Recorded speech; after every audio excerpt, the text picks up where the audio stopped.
You wake to darkness. The stone is cold beneath your skin, and the air reeks of sweat and fear. An iron shackle grinds against your ankle, raw flesh stinging with every movement. From above comes laughter. Not the joyful kind, but the laughter of men who know their power is absolute. You're 15 years old, though you've stopped counting birthdays. Outside, Athens shines with marble temples and the promise of democracy. Inside, you are property. This is not the Greece celebrated in textbooks, the land of philosophers and poets, of democracy and ideals. This is the Greece that hid its cruelty in basements and banquet halls, where the brilliance of the Golden Age was built on the silence of the enslaved. Tonight, you'll see what the symposiums of Athens really looked like. Not elegant debates over justice, but rituals of domination, where children became entertainment for the very men who wrote the foundations of Western thought. You wake in darkness. The air is thick, stale, carrying the sour mix of sweat, fear, and the faint sting of olive oil soaked into the stones. The walls are damp to the touch, slick with cold condensation that seeps into your bones. Somewhere above, laughter echoes, a drunken kind of laughter, coarse and cruel, the sound of men who know their power is absolute. Each note tightens your stomach into a knot. Your ribs ache when you shift, bruises painted across your body in shades of purple and yellow, blooming like grotesque flowers. The iron cuff around your ankle cuts into raw flesh, blood dried in dark flakes where the chain has already rubbed skin away. You try to stretch, but the weight of restraint reminds you that your body is not your own. It belongs to someone else, someone who decides when you move, when you eat, when you suffer. Footsteps. Heavy, measured, deliberate. Sandals on stone, grinding the marble in a rhythm you have learned to dread. The overseer. Even without seeing his face, you know him. His shadow is enough. You scramble for the thin cloth crumpled in the corner, pulling it across your chest. The tunic is rough, unwashed, still smelling of another boy before you. You do not count your birthdays anymore. What is the point? You think you are 15, but numbers mean nothing here. Time has no meaning when each day is identical to the last. Chains, commands, compliance. The door scrapes open. Metal shrieks against stone, and sunlight slices into the gloom, stabbing your eyes. You raise a hand against the glare, blinking rapidly. In the doorway, a silhouette fills the frame, huge and immovable, a mountain carved from scar and cruelty. His voice comes low and sharp, a growl in the throat.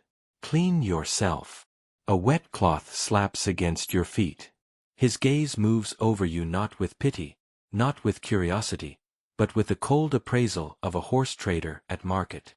His words follow like a sentence. The master has guests tonight. Important guests. And you. His pause is deliberate, calculated. You will help entertain them. Your throat closes. You understand. You have understood since the first night, when your screams meant nothing and your tears were ignored. You understood when they told you your family's debts had been paid in the only currency left, your body, your life. And you are not alone. You never were. This was the reality for countless young men in ancient Greece. A reality smothered beneath the golden shine of temples and the celebrated wisdom of philosophers. The Greece they tell you about in schools is a Greece of democracy, of Socrates and Plato, of poetry and art.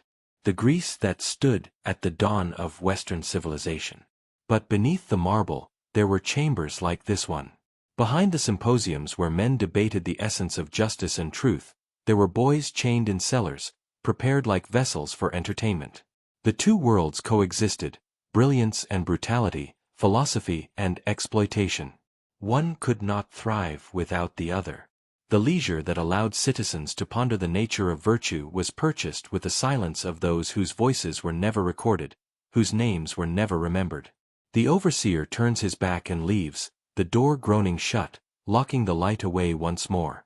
You are alone again, clutching the damp rag, knowing that it will never scrub away the stains that matter most. In that silence, you wonder if your parents are alive. Do they think of you? Do they remember your laughter before it was stolen?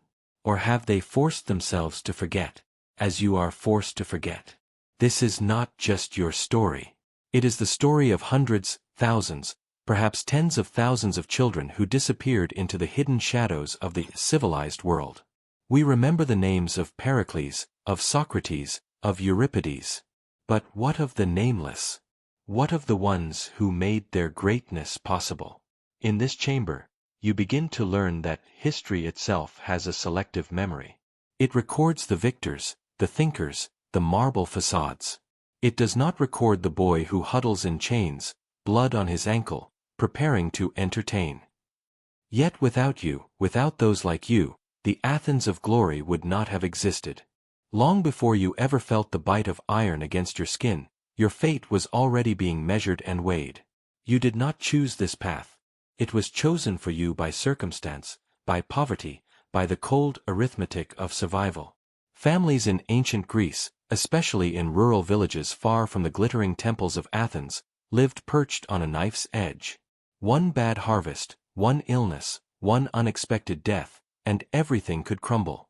Perhaps your father borrowed money from a wealthy landowner, promising repayment after the harvest.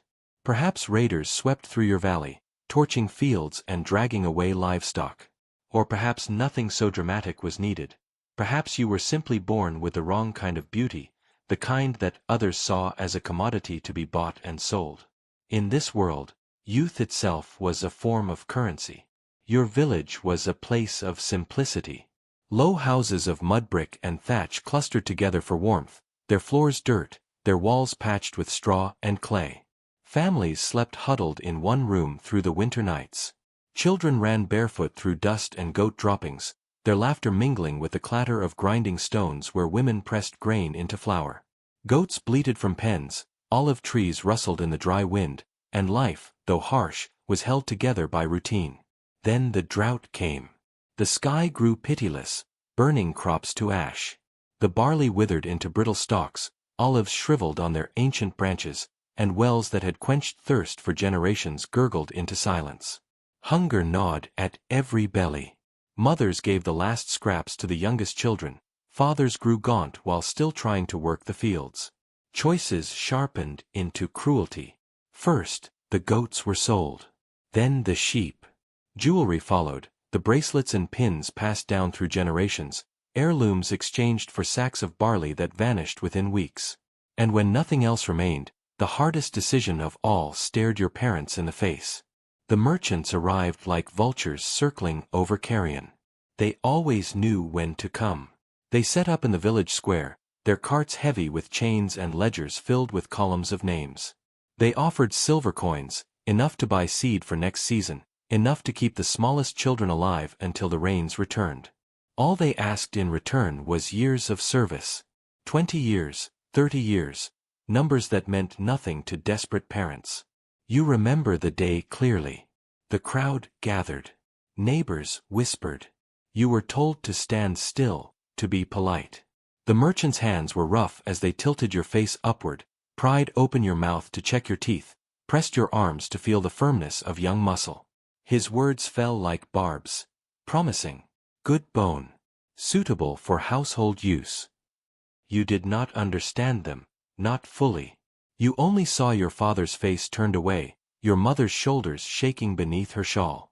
When the silver coins spilled into your father's palm, they glinted like sunlight. Each piece of metal was a year of your life. He held them with trembling hands, as though the weight of the money burned more than it saved. And your mother wept, not with the loud wails of mourning, but with the quiet, broken sobs of someone who cannot stop the inevitable. They told you it was temporary. That you would learn a trade, maybe serve in a wealthy household, and return as a man with money, perhaps even with land. They promised you'd come home stronger, wiser, perhaps even a figure of pride. Their voices carried honey, but the sweetness turned bitter on your tongue. History tells us that in Athens, reforms under Solon once outlawed the enslavement of citizens for debt. But such reforms were thin shields. They did not touch the villages far from the city, where poverty was merciless and where loopholes and contracts of service disguised slavery in softer terms. A boy might be pledged for years of labor, but the promise of return was an illusion. Few ever came back. You did not yet understand. You thought perhaps this was a journey, an adventure even. Your father placed a hand on your shoulder but did not look into your eyes. Your mother pressed something small into your palm, a scrap of cloth, a token you would lose on the road. The merchant led you away. The last thing you saw before leaving the village was the figure of your mother, her face buried in her hands. That image would haunt you more than chains, more than lashes, more than any cruelty that came later. For you were not sold as a worker, not sold to till the fields. No. There were buyers who wanted something else. They were not interested in muscle or endurance. They wanted beauty, compliance, fragility. And from the moment the merchant's eyes lingered too long on your face, you were already marked for a different fate. The journey begins at dawn, with chains. The merchant fastens a cold iron collar around your neck, the sound of the lock echoing louder than the morning birds. One by one, other boys are linked to you, a shuffling line of trembling feet and lowered heads. Some are younger than you, barely 12, still carrying the softness of childhood. Others are older, with faces already hardened by survival, their eyes resigned to a fate you cannot yet comprehend. The chain pulls tight, and you stumble forward. From that moment on, your world shrinks to the length of iron between you and the boy in front of you. Every step he takes drags you with him. Every stumble of yours yanks him down. The overseers bark warnings, their whips curling like black serpents ready to strike if the line falters. The march is endless. You pass through landscapes that would have been beautiful if you were free. Rolling hills painted green with olive groves, where branches twist skyward like the hands of old men. Coastal roads where the sea sparkles like scattered gems, waves crashing against the rocks in foamy applause. Mountain passes where eagles wheel in the sky, their cries sharp as the edge of a blade. But you do not see beauty. You see only dust rising from the road, blistering feet, the raw ache in your shoulders where the chain digs with every movement. At night, they stake you to the ground like animals. The iron collar remains, a silent reminder that you are property.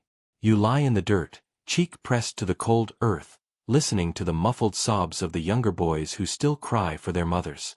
Their voices rise into the night until the overseers silence them with blows. Some continue crying even after, their whimpers absorbed by the darkness like a prayer that no god seems willing to answer. Visitors sometimes come to these night camps. Men with soft hands, perfumed hair, and calculating eyes. They walk among you, lanterns casting yellow circles of light that illuminate your hollow faces. They poke and prod, lifting chins, pinching arms, checking teeth as though you are livestock. You begin to notice patterns. Some buyers look for strength, testing the shoulders and thighs, speaking of fields and vineyards. Others look for obedience, asking questions, seeing which boys answer with bowed heads and silence. And then there are the ones you dread most.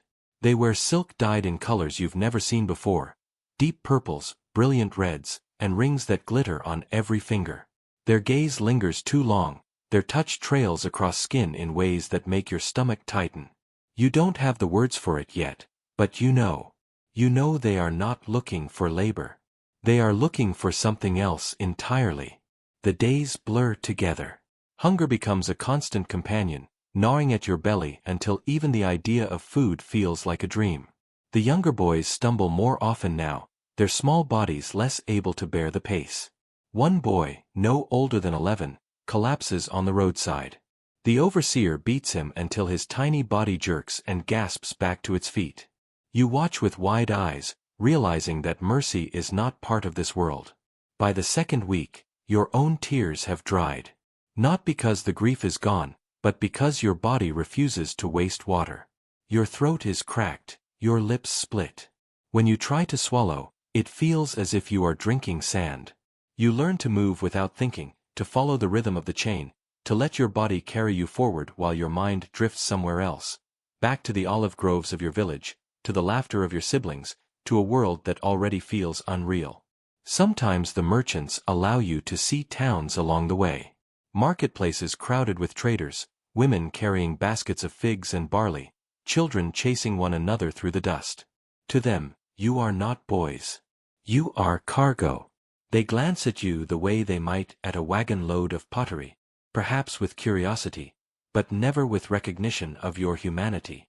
And so the march continues, each day stretching longer than the one before. The older slaves in the line say nothing, but their silence teaches you more than words could. They have learned what you are just beginning to grasp. That hope is dangerous. That dreaming of escape only makes the chain heavier. That thinking of home only sharpens the ache. They stare straight ahead, eyes empty, legs moving in the mechanical rhythm of endurance.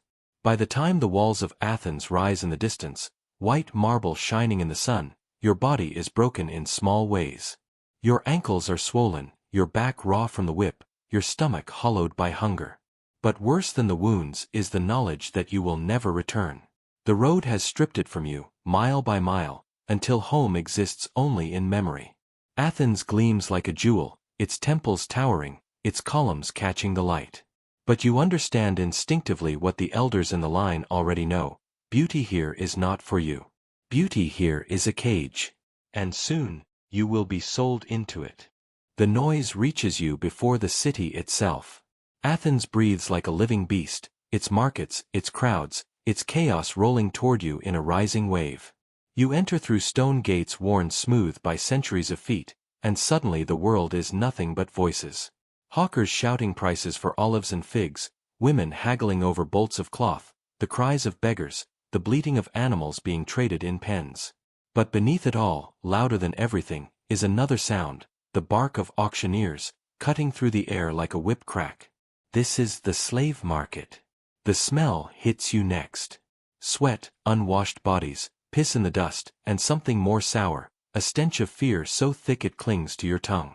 The street narrows into an open square, and then you see them. Rows of bodies displayed on raised platforms, boys and girls and old men alike, stripped naked under the sun. Their skin glistens with oil, not out of kindness, but because polished flesh fetches higher prices. Even babies are here, clutching at their mothers, their cries drowned beneath the auctioneer's voice. It is then that you realize the older slaves had not lied. The market is not a place of negotiation. It is a slaughterhouse of humanity. You are shoved forward with the others. The overseers order you to wash in basins of cold water, then smear your body with oil until your skin gleams. A thin strip of cloth is tied around your waist. You are merchandise now, prepared for display. Every detail of your body becomes a line on an invisible ledger. Your age, your build, your origin, even the shape of your teeth. The auctioneer shouts above the din, his voice practiced and theatrical. 15 years old.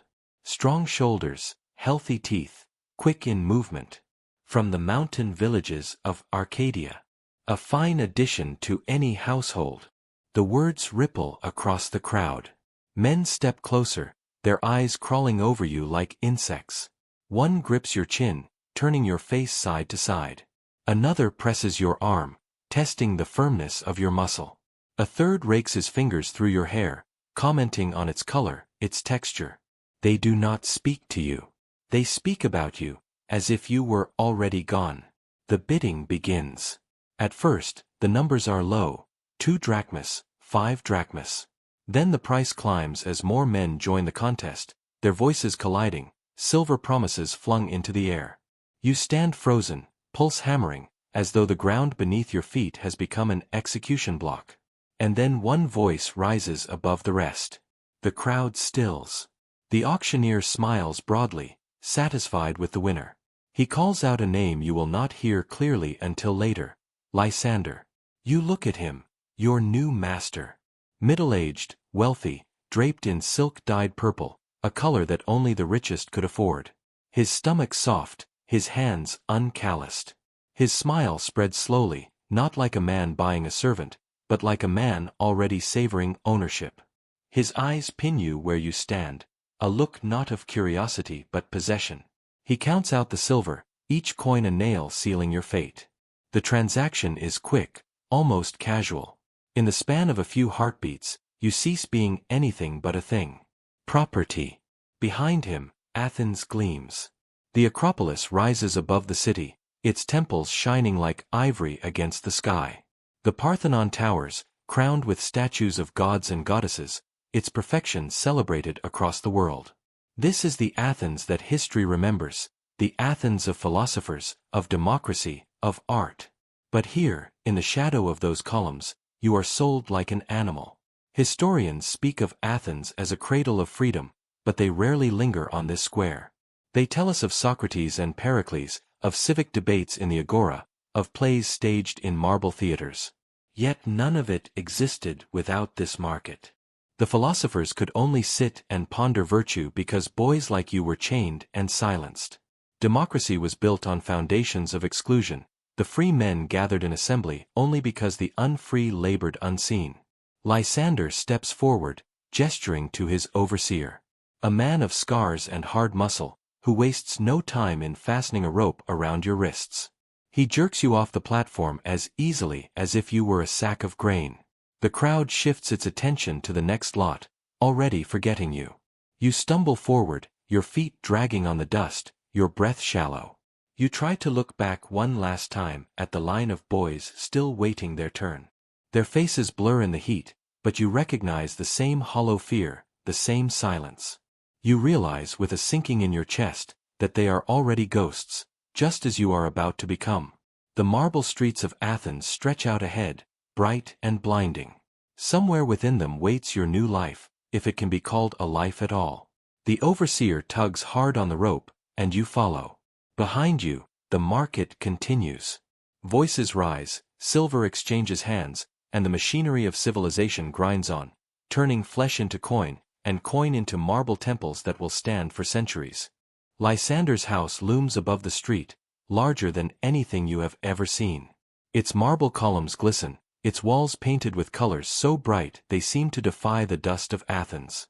Servants dart in and out like nervous birds, carrying amphorae of wine, baskets of figs, trays of bread. For a moment, the grandeur is overwhelming. You almost forget the rope burning your wrists. But as you pass through the heavy wooden doors, the truth reveals itself. Inside, the house breathes like a theater. Mosaics spread across the floors, depicting gods and heroes in brilliant patterns of blue and gold. Painted frescoes line the walls, showing scenes of battle, of triumph, of banquets overflowing with food. Every inch proclaims wealth, power, and refinement. Yet beneath the beauty lies another presence, a shadow that clings to the air. The walls are too thick, the corridors too narrow, the doors too heavy. This is not just a home, it is a machine built for control. The overseer who takes you in hand is named Demetrius. His body is a map of scars, old wounds layered over new ones, reminders of a life that began where yours is beginning now. He was once a slave himself, bought young, molded through fear and pain until he became something else, a man who survives by ensuring others break first. His eyes are sharp, but they are not cruel out of passion. They are cruel out of habit, out of duty. He speaks with authority, his voice low and certain as he marches you through the corridors. You will be fed twice a day. Barley porridge in the morning. Bread and olives in the evening. Do not ask for more. You will be given clean clothing once a week. You will bathe when ordered, sleep when ordered, speak only when spoken to. You will never look a free man directly in the eyes. You will never refuse an order. Then, with a pause that chills your blood, he adds, "You are here to serve the master and his guests in whatever way they require." That service may mean pouring wine, carrying trays, cleaning rooms, or other entertainments. You will understand soon enough. The words are simple, but the weight of them is crushing. You glance at the other slaves in the hall, boys your age or younger, each one bearing the same expression, a mixture of silence and resignation. Their beauty is striking, and it is no accident. Lysander has chosen them for it, curated them like trophies. Some stare blankly, eyes hollowed out by time. Others steal quick glances at you, their gaze warning but not unkind. Be careful, survive if you can. Demetrius leads you downward. The air grows cooler, the stone walls thicker, muffling the sounds of life above. You reach the basement, a series of small cells, narrow rooms with straw mattresses, thin blankets, and chamber pots. This is where the household's beauty sleeps, hidden from the world above, like precious objects locked away in a vault. Your cell smells of mildew and sweat. The blanket is damp, the straw pokes your skin. The walls are thick enough to swallow screams. You understand then why the upper halls echo with laughter while the lower halls keep silence. That night, as you sit on the straw, 3 boys approach cautiously. They do not speak loudly, whispers only, as if the stones themselves might betray them. The first is Marcus, a boy about your age with eyes that look far older. He has been here 2 years, and the depth in his gaze tells you he has seen things no child should. He offers no smile, only the faintest nod, as though acknowledging that you have joined a family bound not by blood, but by chains. The second is Alexios, older, his face scarred by lash marks. He speaks softly, warning you about the guests who come, about the symposiums where the household slaves are paraded as both ornaments and amusements. His words are careful, his tone measured. He knows that even whispers can be dangerous. And then there is Philemon. Younger than you, perhaps 14, yet already hollowed by loss. He tells you, in a voice stripped of all emotion, that he once lived in a merchant's house until his father's debts devoured the family. He has been here 6 months, and already he carries himself like a shadow. It is Philemon who describes the symposiums, the banquets Athens is so proud of, remembered as places of philosophy, of art, of poetry. In the stories, great men reclined on couches, drinking wine while debating the essence of justice and virtue. But Philemon shakes his head. That is the version sung by poets. The truth is darker. By day, he whispers, they speak of wisdom. By night, they demand bodies. You sit in silence, your stomach tight, your mind whirling. You had heard of symposiums in passing. Villagers spoke of them as glamorous affairs where the elite displayed their wealth and intellect. But here, beneath marble and fresco, the reality is revealed. The symposium is a stage, and boys like you are the props. Above your head, footsteps echo faintly in the grand halls.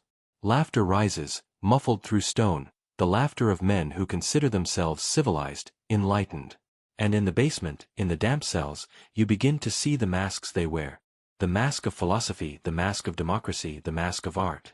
Masks that cover a face far uglier. The first symposium arrives sooner than you expect. Demetrius wakes you with a kick before the sun has risen. He orders you to wash, and the other boys help scrub away the dirt and sweat, their hands moving with mechanical precision. No words are exchanged, only the soft sounds of water sloshing in the basin. Then comes the oil.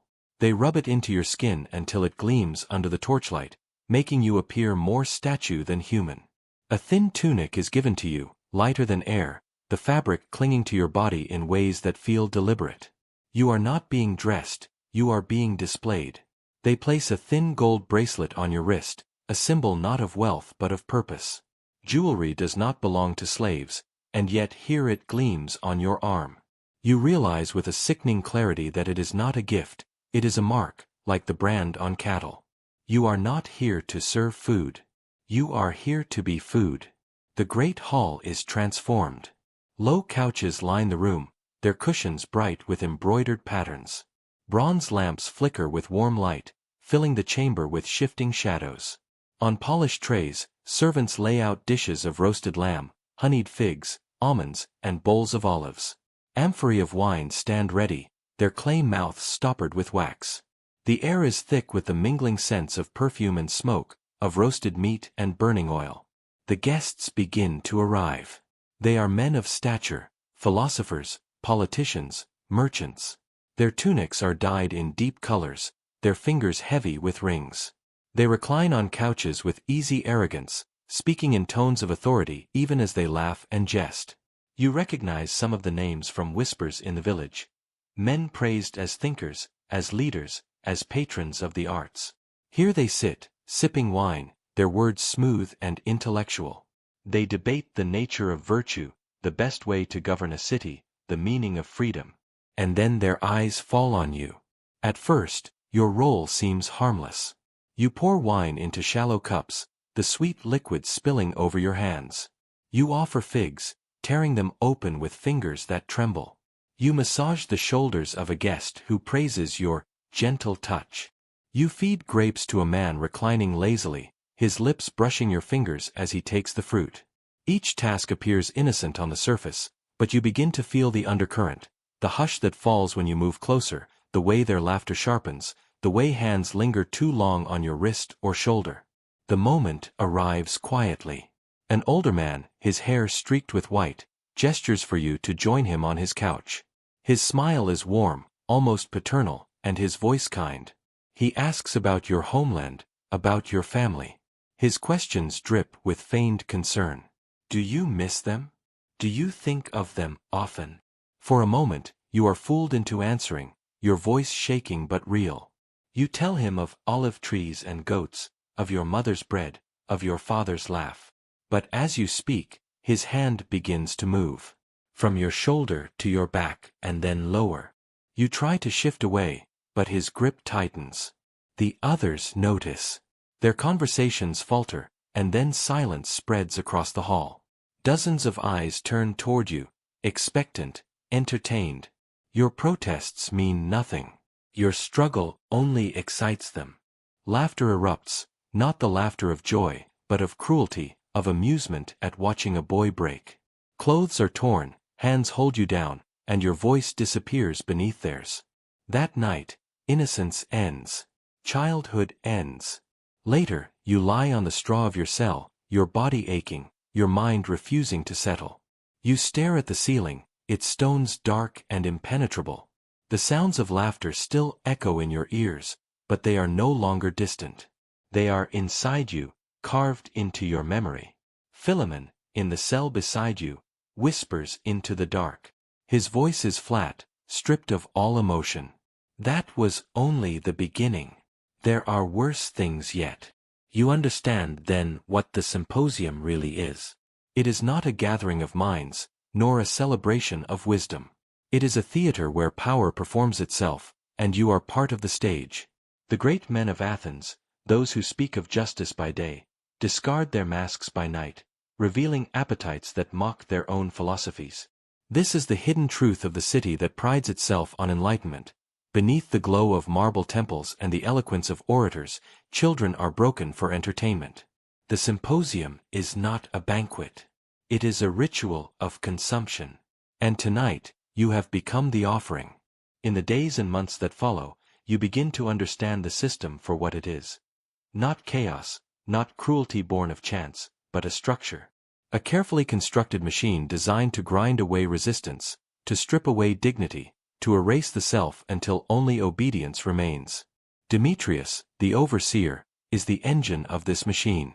He knows exactly how much food to give, how much rest to allow, how many lashes will break a boy without killing him. He speaks of rules not as threats, but as truths of nature, unquestionable, immovable. You come to realize that his strength lies not only in his whip, but in the way he makes obedience seem inevitable. 3 weapons serve the system best. The first is isolation. You are cut off from everything that once defined you, your family, your village, your language. Here, you are forbidden to speak in your native tongue.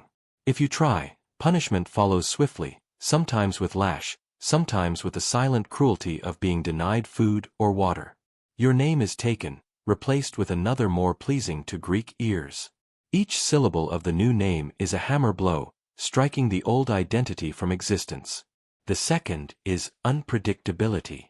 You never know when you will be summoned, what will be demanded, or how severe the punishment will be if you fail. One day you pour wine without incident. The next, for no reason you can see, you are struck across the face. You learn to live in constant anticipation of pain, flinching at shadows, jumping at the sound of footsteps.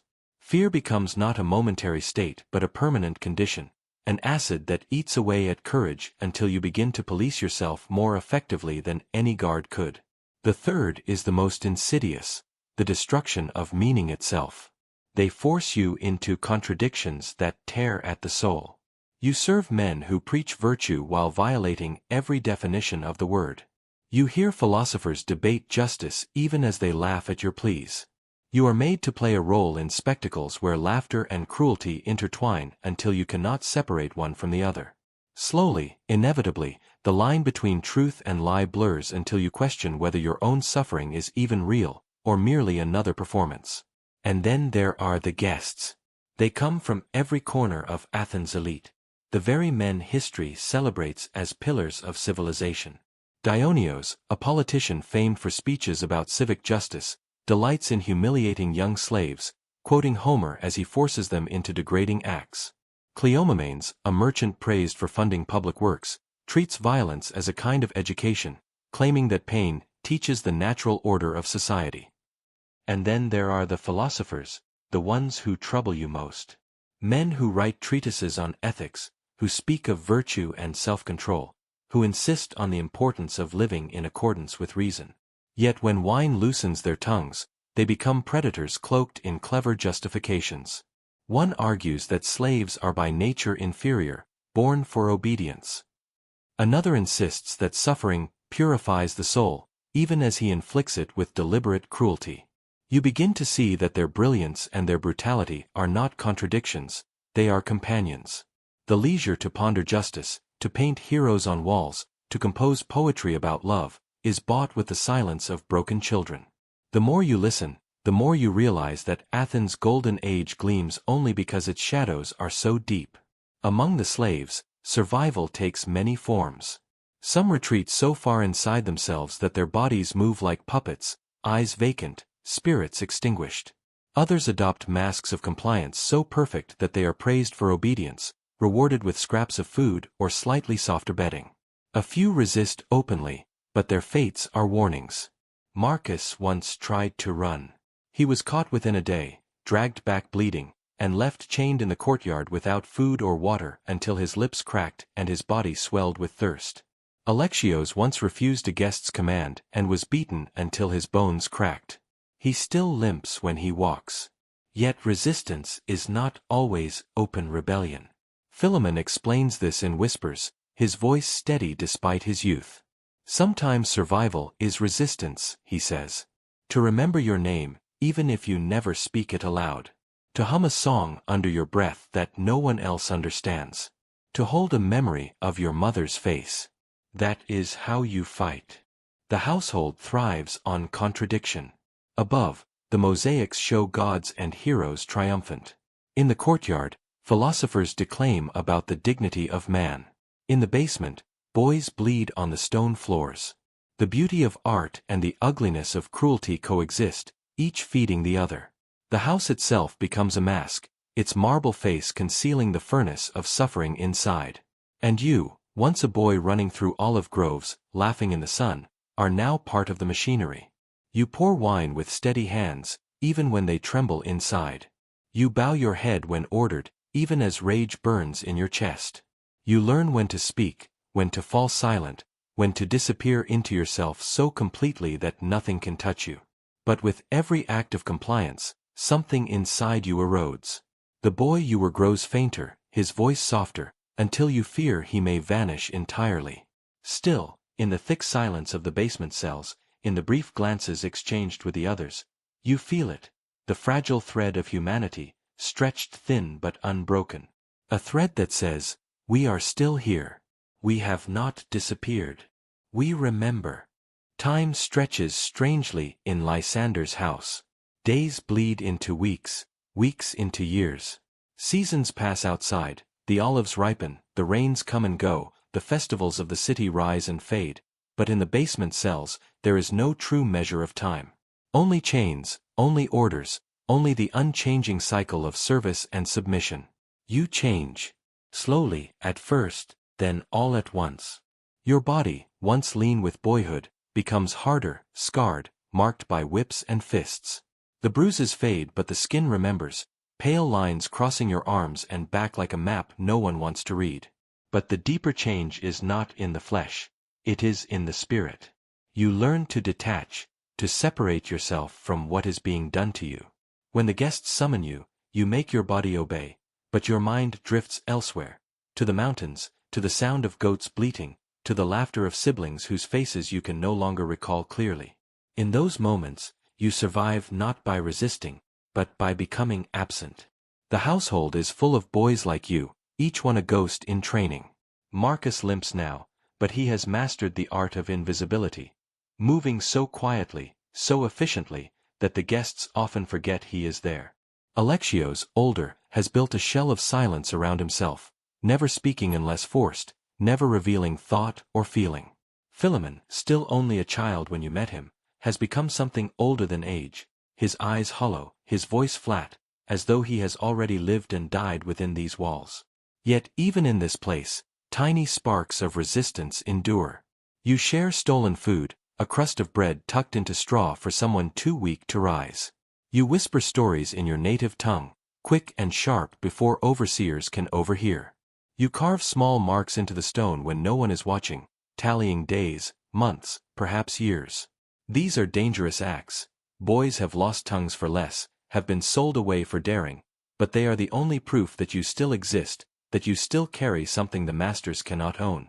Above you, the house continues its double life. Its marble floors echo with laughter during symposiums. Its frescoes depict heroes crowned with laurel, victories sung in poetry and song. Guests speak of democracy, of philosophy, of virtue. Yet in the silence of your cell, you know the truth. The art, the poetry, the philosophy all float on a sea of blood. The marble gleams brighter because it has been polished with suffering. Sometimes you are taken upstairs during the day, not for service but for display. Visitors wander the halls, admiring mosaics and tapestries, never noticing the boy who holds the wine jug at the edge of the room. They praise Lysander's wealth, his taste, his refinement. They do not see you. They are not meant to. You are part of the decoration, like the painted walls, like the carved statues of gods. And still, the years grind on. The boy who once ran laughing through olive groves is gone. In his place stands a figure with lowered eyes, a back bent slightly in practiced deference, hands trained to move gracefully even under strain. You do not think of escape anymore. Not because you no longer wish for it, but because the idea itself feels foreign, as though it belongs to someone else. You have become what they wanted, a hollow shape, a mask that serves without protest. But even hollow things echo. At night, when you lie on your straw mattress staring at the dark, memories rise unbidden. Your mother's hands kneading bread. Your father's voice calling the goats. The smell of wood smoke from the hearth. These memories feel less like your own and more like stories told by a stranger. You clutch them anyway, because they are all that stands between you and the final erasure.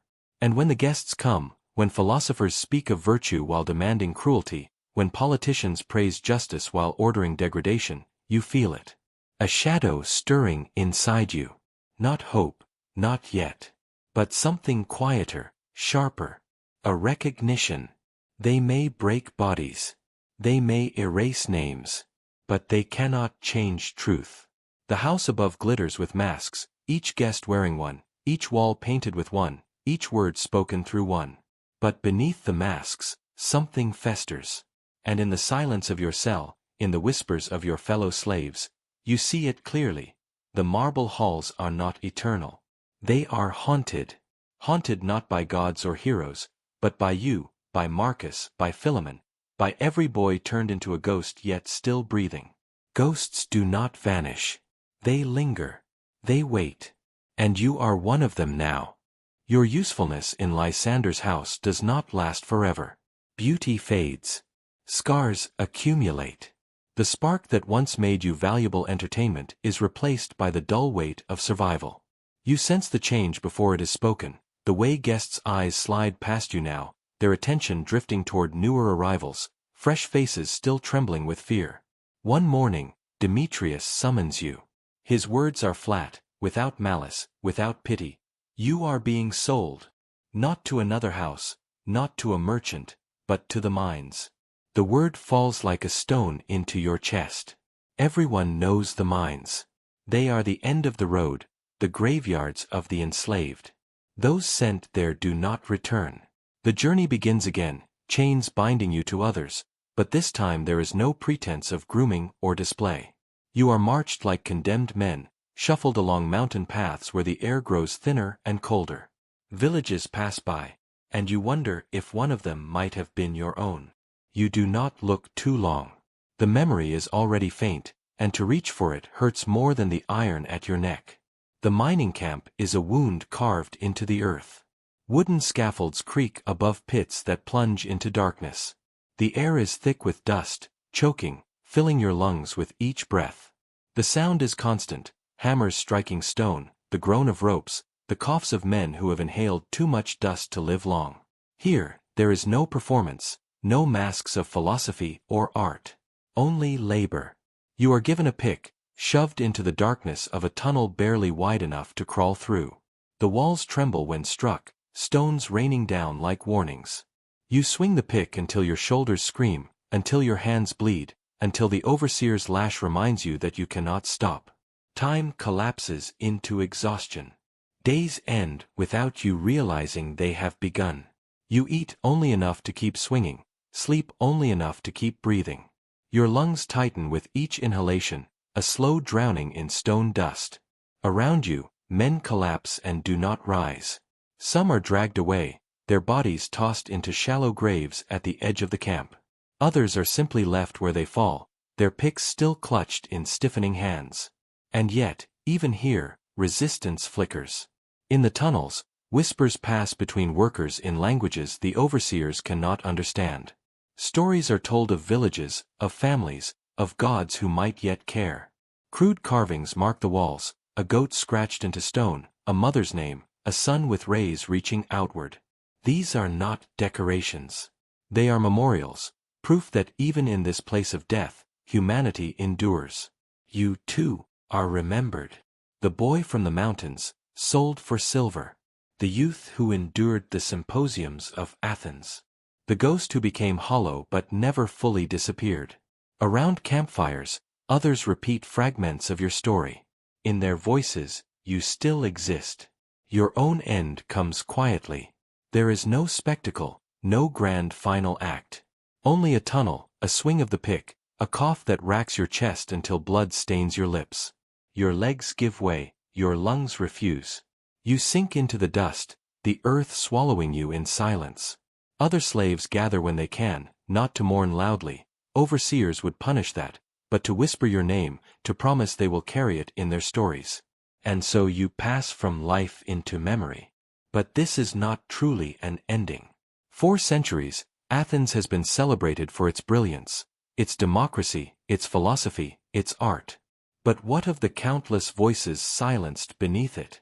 The marble temples, the soaring plays, the ideals of justice, all were built on foundations of exploitation.